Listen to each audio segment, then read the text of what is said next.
이들이 함께 활동한 시기와 MBC PD 수첩이 신천지에 관한 취재를 시작한 시기가 비슷한 것은 단순한 우연일까? 또 우리 사역하시는 우리 목사님 같은 이런 분들의 노고도 저는 새삼스럽게 와서 좀 감사를 드리고, 그래서 나머지 목사님 같은 분들이 계시기 때문에 우리 같은 사람도 이렇게 좀 같이 호흡할 수 있는 숨통이 트이지, 그렇지 않으면요 저희들이 어디 발붙일 곳이 없어요. 좀 어떤 모양으로든지 좀 목사님과 좀 힘을 합쳐서 작은아마 힘을 좀 보태드려야 되겠다 하는 이런 마음을 가지고 지금 준비를 하고 있습니다. 이번에 방송에 MBC 툴키트 방송에 나간 다음에 방송에 추수금 명단 나오게 되고 제가 준 건데, 그런데 그 몇 개 나간 다음에 전국에서 전화 오는 겁니다. 우리 교회 추수금 명단 있으면 좀 주십시오. 이들은 이단 상담이란 이름으로 신천지 성도들을 개종시키는 일에 주력하고 있다.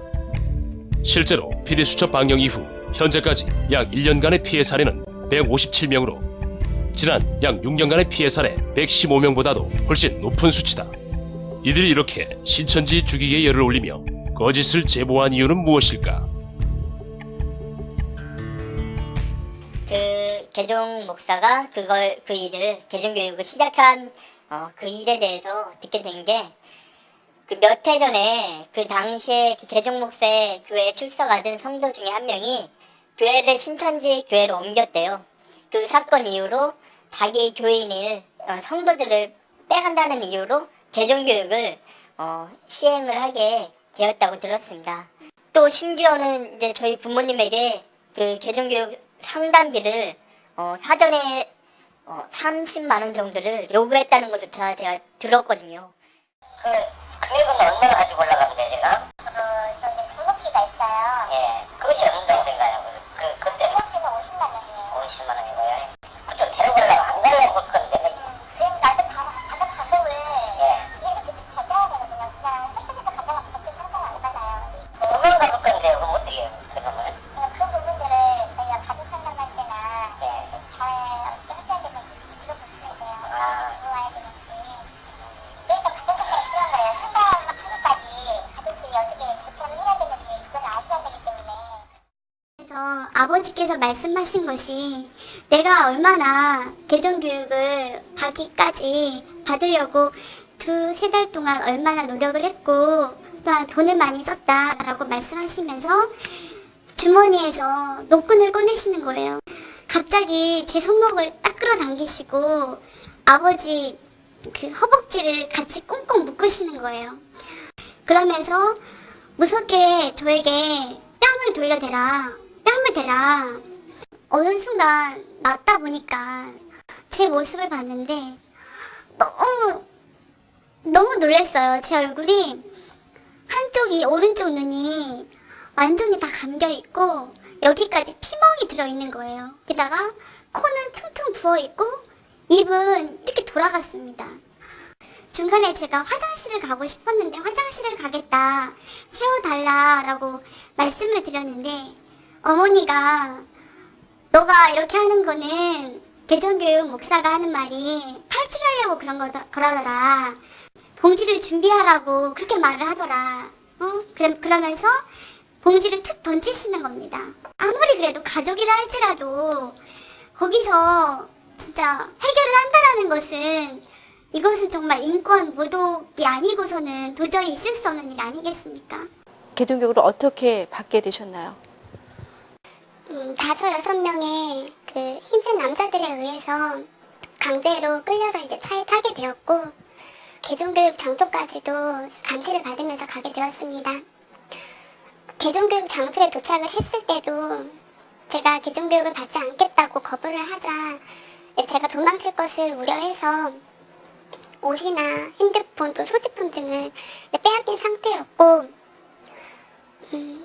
제가 계속적으로 개종교육을 받지 않겠다고 하자 구타와 또 심한 강한 제압이 또 있었고요. 말로만 들어도 정말 많이 힘들었겠구나 하는 생각이 드는데요. 어떻게 빠져나올 방법은 전혀 없었습니까? 경찰들이 저 있는 곳으로 왔을 때 내보내달라고 호소를 했지만 그런데 저를 내보내주질 않더라고요. 이미 경찰들과 개종교육을 하는 목사들과는 이미 많은 수차례 안면이 있었더라고요. 그래서 이제 이 상황에서 제가 도망칠 수 있는, 빠져나올 수 있는 방법은 저 혼자 힘으로 도망치는 것 밖에는 없었고요.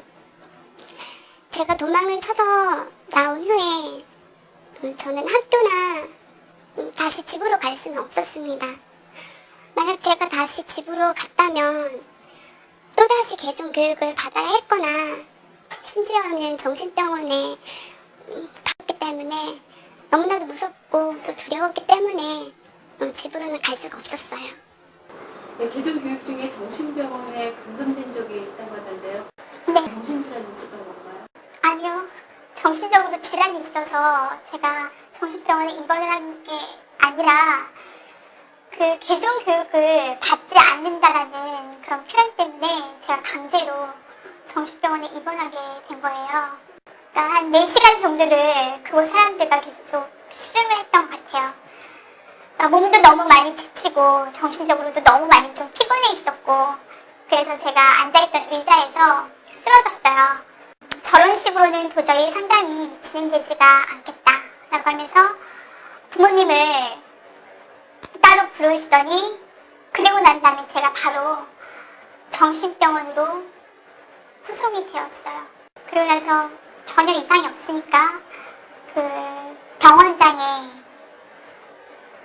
그 정상이라는 그런 진단과 함께 강제 퇴원을 할 수밖에 없었어요. 이들은 같은 기독교임에도 불구하고 개종이란 단어를 사용하며 개종을 위해서라면 온갖 거짓말과 반인권적인 행동들을 서슴없이 자행하고 있다. 게다가 과도한 상담 비용까지 받으면서 이 모든 것을 이단 상담이란 말로 합리화시키고 있다. 과연 이것이 성도를 옳은 길로 인도하기 위한 이단 상담소인지, 이단 상담가로서 목사로서의 진정성이 의심된다. 현재 진 목사는 이같이 개종교육을 한다고 정상인을 감금하고 정신병원 수용을 주도하다가 현재 개종강요죄와 감금방조죄로 징역 10월, 집행유예 2년의 판결을 받은 상태입니다. 지난해 10월 고 김 씨는 개종교육을 받지 않는다는 이유로 전 남편에 의해 학대를 받다가 심지어 둔기로 수차례 가격을 당해 숨졌습니다. 더욱 놀라운 현실은 일부 개종교육을 옹호하는 교회와 성도들이 아내를 살해한 남편을 위해 모금운동과 구명운동을 전개하며 개종 목자의 파렴치한 행위를 덮으려 했다는 것입니다. 자신들의 교단과 교권 보호, 성도 확보를 위해 개종운동가를 옹호하는 이들에게서는 생명 존중이나 인권 보호는 찾아볼 수 없습니다. 이외에도 반인륜적인 강제 개종교육에 의해 피해를 입은 개종교육 피해자 연대는 그 회원 수만도 500여 명에 다다릅니다. 개종교육이라는 미명 아래 버젓이 자행되고 있는 인권 유린. 그것도 소위 성직자라는 목사에 의해 이루어지고 있는데 과연 폭행, 감금, 가출 등 이 모든 사건의 주 원인이 누구에게 있는지 묻고 싶습니다. 네, 최근에 보도된 MBC PD수첩의 신천지 관련 보도에 대해서는 어떻게 생각하십니까? 제 이야기만 들어봐도 알 수 있겠지만 저뿐만 아니라 저 주변에 너무 많은 사람들이 방송으로 인해서 힘들었고 또 많이 피해를 받고 또 가족 내에서도 너무나 많이 힘들잖아요. 정말로 가출이나 또 뭐 폭행이나 이런 걸 일으킨 곳은 신천지가 아니라 오히려 저를 교육시키려 했던 그런 개종교육 쪽인데, 오히려 그들의 말만 듣고 그들의 편이 돼서 방송을 한 MBC가 어떻게 공영방송이라고 할 수가 있을까요? 저는 정말 아니라고 생각합니다.